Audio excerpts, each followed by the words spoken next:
Justin Allgaier substituting for Kyle Larson. The Coca-Cola 600 is underway.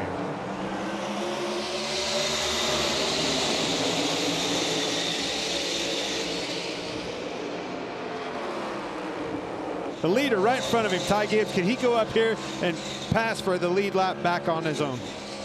Looking to the inside. This is impressive. Feel him even.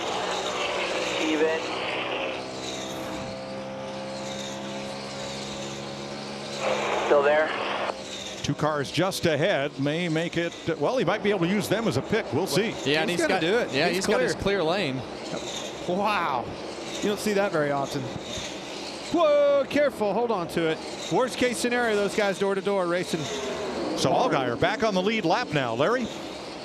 Yeah, I think this track is going through a transition. You heard Regan's report on Denny Hamlin. I'm hearing the same thing out of William Byron, Ryan Blaney. Everybody is getting on the free side. And remember, with this Gen 7 car, when the track gains grip, the cars get freer because the front gains more grip than the rear tires. William Byron, 24, the new leader over Ty Gibbs. That car gets straightened out and down to the apron, but caution waves for B.J. McLeod. Here's what happened to the Florida driver off turn 4. Looked just like William Byron yesterday. Just gets to that 3/4 mark in the corner and back stepped out on him. Denny Hamlin at the back under penalty. Gibbs and Byron on the front row as we're back to green. Really good jump on that outside, but the teammates, look at the push coming from the outside. Good block by Reddick. And this is when it He's gets there, really, though, Kevin. It gets really tense from the driver's standpoint because everybody wants to get as many stage points as possible, and you got a really short run, so a lot of risk taken right here. Truex to the bottom. In 5th place. He's going to get 3 wide. Great push off of his teammate Bowman.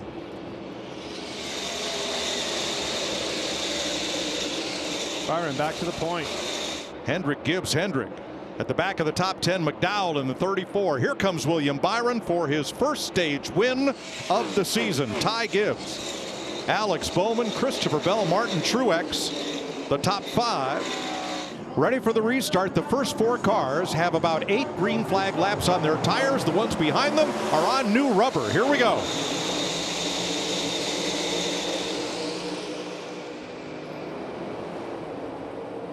Only 3 drivers this season rank better than Ty Gibbs on restarts. But how will he do on those older tires? He's going to have to fend off Chastain on that outside. You know he's going to be aggressive. Yeah, but the guy in that Ream car the Ream 20 car right there, Christopher Bell, you see him shoot down into 3rd place. He's the guy that made the best ground right off the bat. And you see Denny Hamlin in the middle. 123 laps complete. Christopher Bell is the new leader. On fresher tires, he takes advantage of Ross Chastain here, who had led a total of 10 laps. That's what it is. Just fresher tires. Chastain basically let him go. By the way, they just wrapped up the Indy 500. Kyle Larson finished in 18th position. I'm being told he's on as expected. They expect him to be in the air shortly, heading here to Charlotte to make the swap and get behind the wheel at the number 5. And Brad Keselowski, we noted how well he has done working his way through traffic trouble for Ryan Blaney in the 12, Mike. Oh, that car is big trouble. That car's been in the wall. Yeah. Last year's winner of the Coca-Cola 600. Yeah, he's done for today. Oh.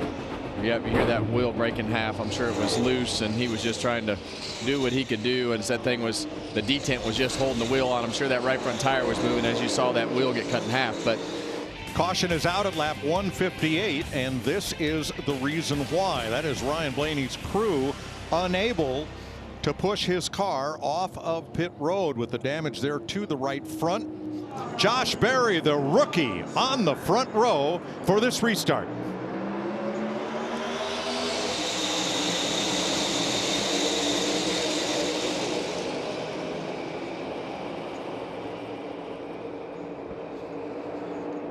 Great push by Chase Elliott on the inside, pushing Truex out there. Well, that's what those guys need that didn't pit. They just need to like we talked before, get as far out there in front and get to the clean air as quick as possible. You just don't want to get sucked into this hornet's nest and have to deal with all these guys on new tires. And did you see Byron really hook that ball? Oh, speaking of hook. Yeah, Josh Berry had a big run off the top, and they just made contact. He hit the wall That hard. got that 24 car in the fence. Might look at a toe link problem there. More contact. Ty Gibbs Rewind. into Berry, and Denny Hamlin takes advantage on the inside. For the lead, Chase Elliott. First car on fresh tires, but Martin Truex has them too. Here comes Truex around the outside. Well, we talked about both of these guys all day, how they were going to be contenders, and here they are racing for the lead almost halfway through this race. Didn't seem to be slowing his 24 car down. Here he comes, looking to the outside of Truex off of 4. As hard as he hit that wall off of 2, Kevin, I was worried about a toe link, but it doesn't seem to be the case. How about Wallace to the inside of Truex? Here he comes. Byron to second, Bubba Wallace to third. Truex dropped to 4 with Hamlin. Great racing.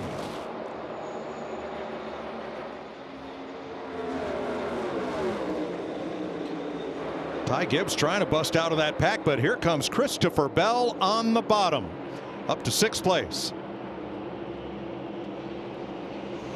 Man, if that ain't a Hendrick Gibbs battle, I don't know what is. 2 on the point. The rest of them, the Toyotas are strong. Caution. Yellow. Whoa, heavy contact. Noah Gragson. Those guys 19 that didn't pit last time, they were able to come in and get those tires. So we'll see if they can make any ground. Oh, there's that contact. Byron and Elliott, 2 Chevys on the front row, teammates fighting for the lead as we go back to green. Great push out of Denny Hamlin behind him. 10 laps to go in stage 2 of the Coca-Cola 600, and Christopher Bell cannot drive away from William Byron. The gap remains constant at 0.6 of a second. Caution. Back straightaway. Harrison Burton. Straight right there. Now that one's got a broken toe link. Here's what happened. See him in the back of the screen. Lost it. He's got sideways all by himself. We talk about it. And 2 to go in the stage, so pit road is closed, and it looks like we'll end this stage under caution.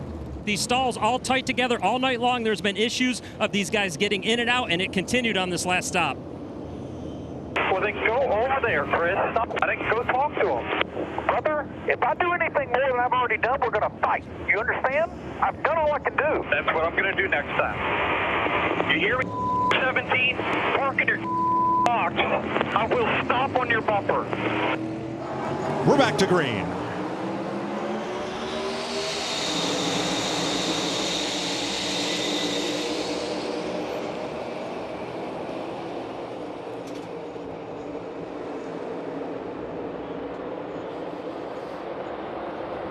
Oh man, you see Chase Elliott have a bad corner right there, stuck in the middle, and here comes that 45 car, Tyler Reddick. 3 wide into 3, back for 5th spot.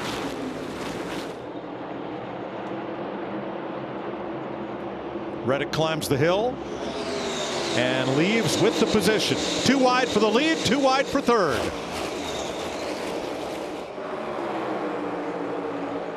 I'm interested to see what happens to William Byron's car this run. We heard him go loose in the last run, back not in the racetrack, and see if they made any adjustments to that car to make that better, because it took off fine last time, Clint, And we then do it fell think off. that was due in part from being in the wall a little bit, got some contact with the wall.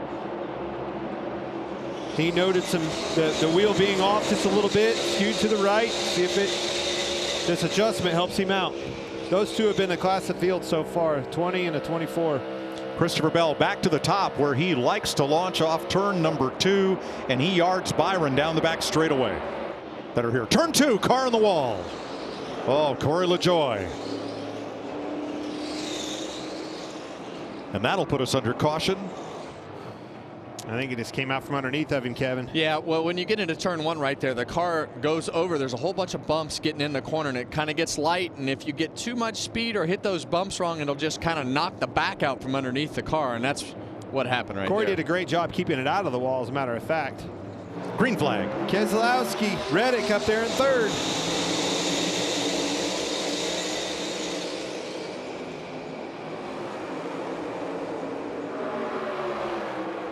Reddick blocked up on the outside. Here comes Ty Gibbs on the bottom. The help all dispersed on that outside. Big time deteriorated. Denny Hamlin alone on the bottom. Now Gibbs down there as well, in third. Bell, Keselowski, Gibbs, Reddick, Elliott. Big fight for third, and now they are being caught by Byron and Hamlin. You see how bad it stalled those cars out side by side down that straightaway. Byron pulls right to the rear bumper. Yeah, and you see contact Whoa! right there. Gibbs into the fence. And here comes a crossover into the grass. In the grass. Pass them both. Pass in the grass, baby. How about that? That was awesome. I see a helicopter coming. There's Larson. It's a caution for weather, guys. Well, it's not for that helicopter. We believe that is Kyle Larson's golf cart headed for the garage area. I recognize that driving suit. There he is. You're going to put that guy in a really fast race car that Justin Allgaier already has 13th. He's got a shot at this thing. This is not over for the 5 car whatsoever. NASCAR's had jet dryers. They've had their track drying system, the Air Titans, out there and have made little progress. So what we're looking at is the possibility of it taking well into the early morning hours to get this track dry, get rid of the standing water, and make it raceable again. So the Coca-Cola 600 is official. Christopher Bell is the winner. So here's a look at the top 10. We've discussed the first 4. Denny Hamlin, 5th, had a lot of issues on pit road with Christopher Buescher pitted right in front of him. Who's going to be able to get in? Who's going to be able to get out? That made for an interesting part of the night. Hi, I'm Parker Kligerman. For more access like this from pit road, be sure to click and subscribe to the Motorsports on NBC YouTube channel.